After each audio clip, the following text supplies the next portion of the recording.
A very pleasant purple and gold day to you, and welcome to our next edition of Impact Dukes. I'm Kurt Dudley, Director of Broadcast Services for the Dukes of James Madison University. Impact Dukes, we're talking to alumni and current student athletes and how they are working behind the scenes or right up on the front lines, as it would be with our COVID-19 situation here in the United States. Today, our guest is a JMU lacrosse alumna, Michelle Maier. Michelle, thank you for joining us today. She's from Massapequa, New York, has gone back to her home state, and is working right there on the front lines, as we will learn. But Michelle, before we get into what you're doing at the hospital, give us a quick, how did you become a Duke, and what it meant to you to be a member of the JMU Women's Lacrosse program? So I was recruited to JMU back in the early 2000s. I graduated from James Madison in 2010. I really knew nothing about James Madison before I started my lacrosse career. It's not the most common for a New Yorker to come down to Virginia then. Now it seems to be a lot more popular in this area. I was raised on Long Island, and now I have a lot of, friends and family that do know of James Madison.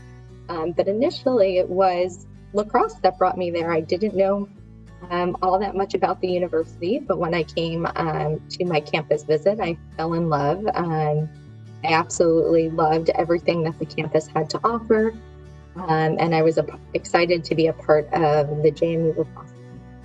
Well, it certainly made an impact on you, and you made an impact on the university, and it continues to do so with what you have chosen professionally.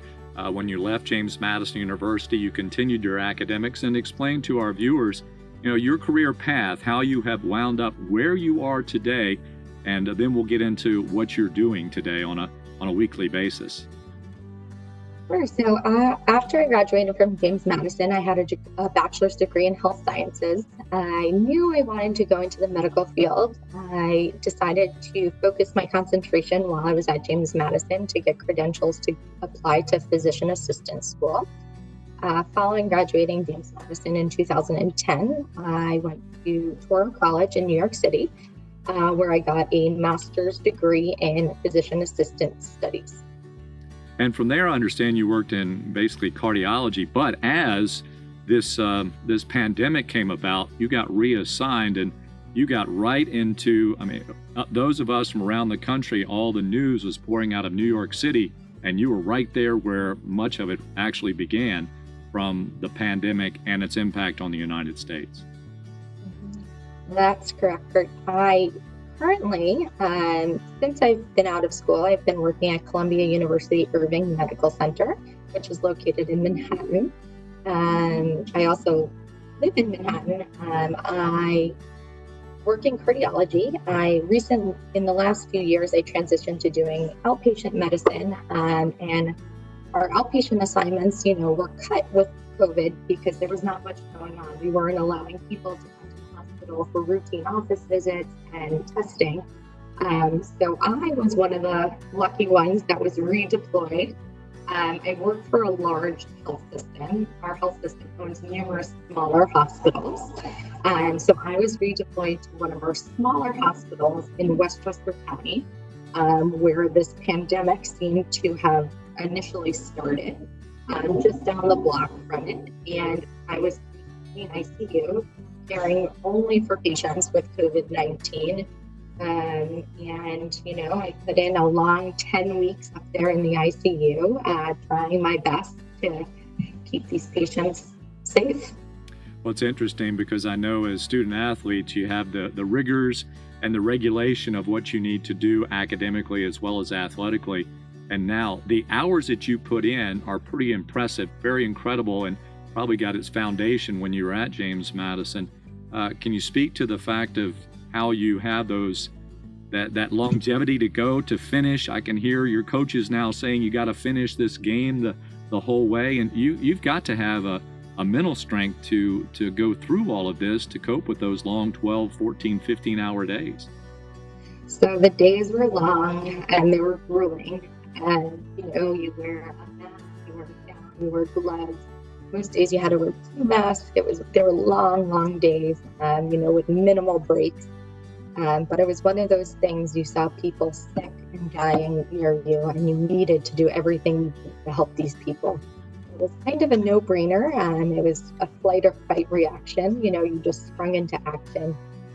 And to be honest, there was not much else going on these days. And so it was one of those things, if you knew you could help someone, even if it were just a little bit, you were more than willing to put in the time and energy to put these people through.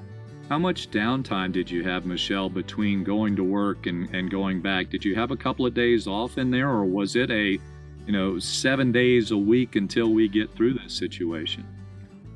So my schedule came out on a weekly basis. Because things were constantly evolving, where the hospital needed a set of hands, or where we needed support, because initially our ERs were flooded, and then they slowed down. So we were always being relocated throughout the hospital. I personally was placed in the ICU most of the time, and I would work 4 or 5 12-hour shifts a week. I would get a day or two off, depending on how the week flowed, which was much needed. But it was minimal downtime, but it was, you felt like you were having an impact, which was. Well, Michelle, thank you very much. It's great to see you, first of all, and we certainly will have our thoughts with you, as many of the JMU Dukes are out there trying to do their best in many regards to the COVID-19 situation.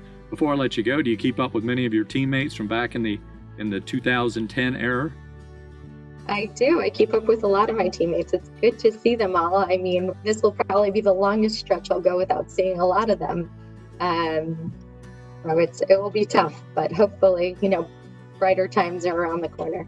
Well, again, you're from Long Island. Long Island has a very dear spot in the history of JMU lacrosse, winning the national title there a short 2 years ago. And certainly you're part of that entire legacy as well. Michelle, thank you once again. Please do stay safe, and we do appreciate you joining us today for Impact Dukes. Of course. Thanks for having me, Kurt. Go Dukes.